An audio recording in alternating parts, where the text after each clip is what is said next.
Welcome back. I've now mounted Liquid Snake into the seat with that little tab. Just pushed him into place.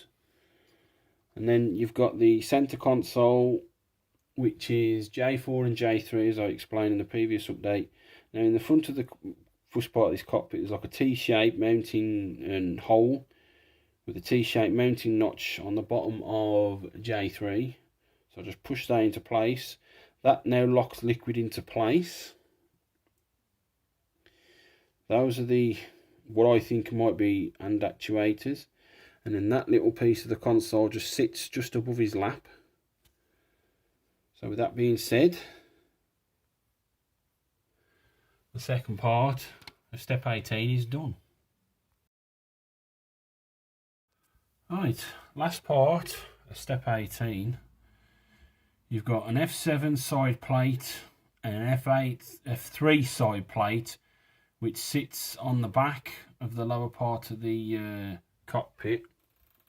So that's F3 there. Just push those in. You've got to get the orientation right, because like you've got a tab here, and a tab here. So you've got to line them all up and then push it in. Same goes for F7. So that's those. And then it tells you to push the headpiece from step 17 into the back of there. There's like a H-shaped hole. So you just push that in. So that locks into place. So the top part of the head. Then you've got B8, which is just a medium grey plate, and that pushes into a little T-shape onto there. So that's step 18, all done. Moving swiftly on to step 19, which is that armature with collars. Moving collars. There's a lot of parts to this. So you've got F8 with a polycap sleeve A, pushes into F4 to complete the middle part. Then you've got to push M12 into M11, which is that collar there. That's the orientation. Then you push that into M17, step 1 of that, the orientation. Push then M17 through the completed F8 and F4. M18 goes into the other side. So that's that movable arm complete. Step 19. Moving swiftly on to step 20. The main bulk head, as it were, that which is that, and that sits on top of the headpiece and the lower jaw for the cockpit. So the main piece is B13. You got J17, which I'm assuming is some kind of venting thing, which plugs into B3. 1, then 2. You plug the completed assembly into the bottom of B13 on that side. So that's that. Then you've got the same again on the other side, which is J18 into the side of B1, and then that completed assembly into B13. So that's that. Just slots into place very, very easy. There's some channels on the inside of there. And then all it's telling me to do now is the completed armature, the link arm from step 19 plugs into there. You'll have 2 little tabs, and those plug into there. So I'm just going to pause this a sec. And there it is, all pushed in. So that's step 20 done. Moving on to step 21.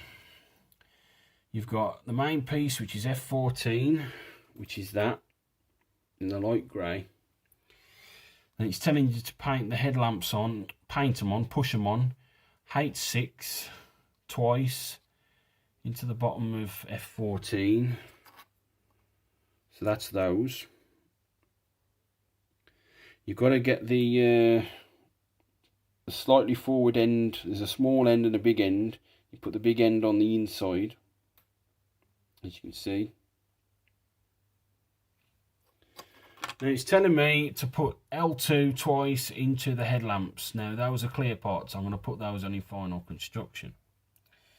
Moving on to the second part of step 21, you've got these little panels. You've got like F12 and F13, which tells you to put them in first, and then you put these side pieces in. I don't know if they're guns or something. So you've got J7 and J5. Then you push those into place, and then finally the back part of the F14, which is F17, and you push that into the back. So those there, that's where was it? That's J7, that dark grey piece there. Let me switch the flash on. So there's your dark grey piece there, that's J7. I think there might be guns actually. There's J5. Then you've got F12 and F13 panels. And then you've got F17, turning that over, that's F17 there. And that's step 21 done. Moving on to step 22, you stay with the step 21 assembly, the F14 and all the other various bits. It's telling me to do F10 and F16, which are those. So F10 is that main piece, and then you've got the little F16 little head piece on there.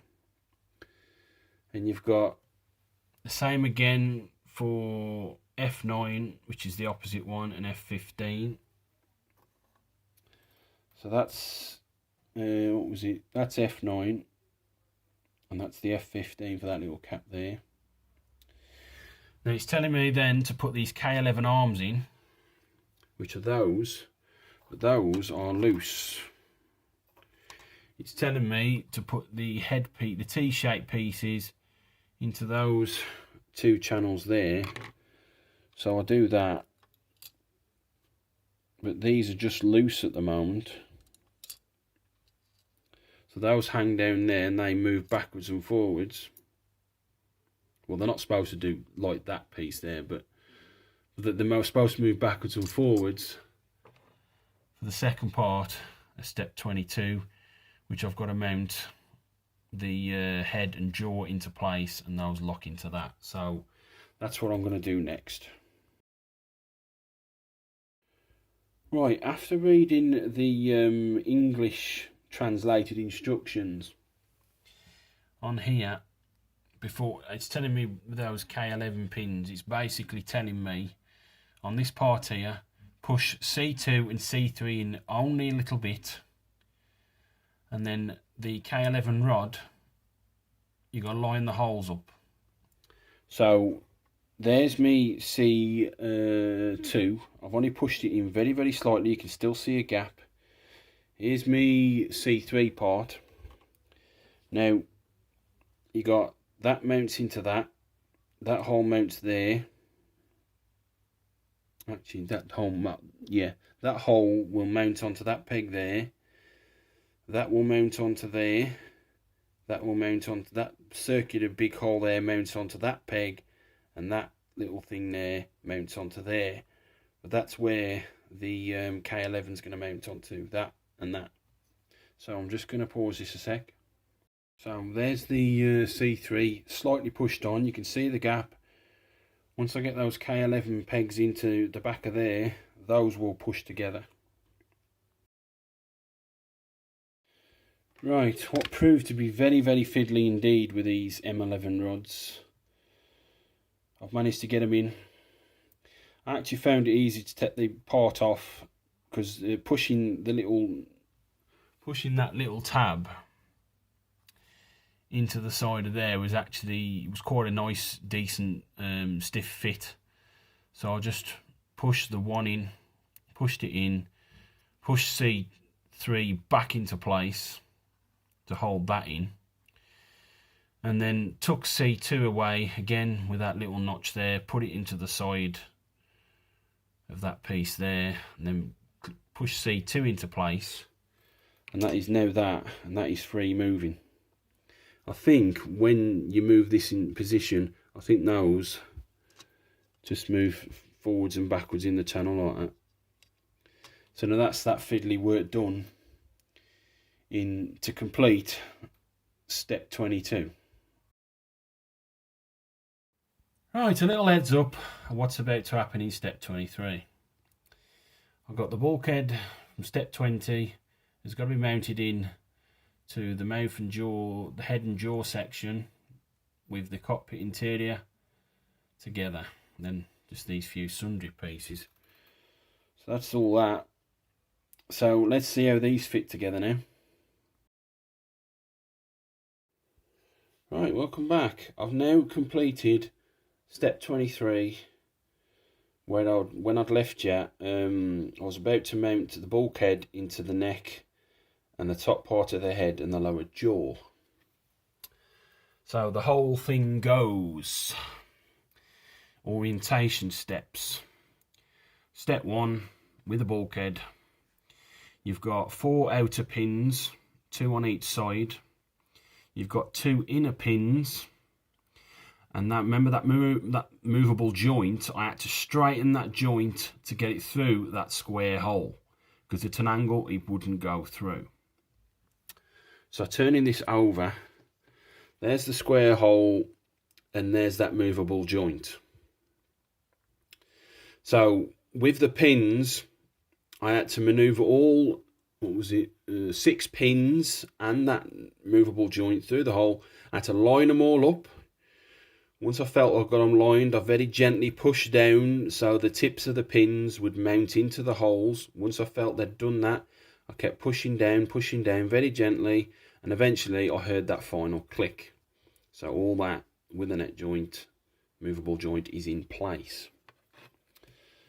So turning this back over, then you've got this area here. Once all that's done in orientation 1, you've got this piece here on the top of the bulkhead.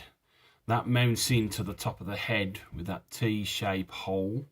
So that's step orientation 2. So you just push that down very gently, and eventually that'll lock into place. Then you've got step orientation 3, which are the 2 side panels, which are B14 and B12 respectively. So you've got 3 tabs and a little pin. So the little pin, I pushed that in first because I didn't want to snap it, because I tried to mount it with the 3 tabs, but then the pin wouldn't go in and I didn't want to snap it, so I pulled it back out, put the pin in first, and then the 3 tabs went in a hell of a lot easier. So this one's step 4, this one's B14, whoops, and that one's B12. So pin first, then the 3 tabs, and then eventually snapped into place. And then finally orientation 4, which is this A22 plate there for the bottom part of the jaw. So that's that piece there. Again, a little T-shaped hole with the T-shaped tab on the back of A22, and just push that into place. So that's that part of the head complete with the orientation steps. The second part of step 23, you've got these 2 side pieces, which are B10 and B11 respectively. 2 tabs, very thin, and you've got that there, which is a breakage warning. So to be careful when you're pushing those in, because the tabs might break. Then you've got G5, which is that bit of railing. So I'm just going to pause this a sec. So leaning the back end of the head on my little paint pot. Here's B10, you've got the 2 tabs. Very gently push them into place so you don't snap them. And that was a snug fit, very nice indeed. Then you've got B11. Again, very gently push the tabs into place. And that locked into place, another very snug fit indeed. Then you've got the G5 rail. Now cutting this off the sprue very gently, because it's very flimsy. You got to cut it there and cut it there. Then you very gently shave off those bit of excess pieces of sprue. Now this mounts into a pinhole there on top of the bulkhead, and a pinhole there on the neck piece on the underneath. Very gently push those into place, because the pins might snap on that. So you push those, you push the bottom one in first, then the top one. And then on this side again, bottom one in first, and then the top one. And those pushed in very nicely indeed. So taking this off the paint tub, I'm now going to pause this a sec, so I can do hands-free to show you how the top part of the head locks into the lower jaw. Right, if you remember those rods, there they are. So what you do is, if this is going to cooperate, you just push that very, very slightly down, and at an angle, close that jaw. And that's it closed. And then again, you just pull it open slightly, and then push at an angle, and it'll eventually open up again. So that's the headpiece complete, as in step 23.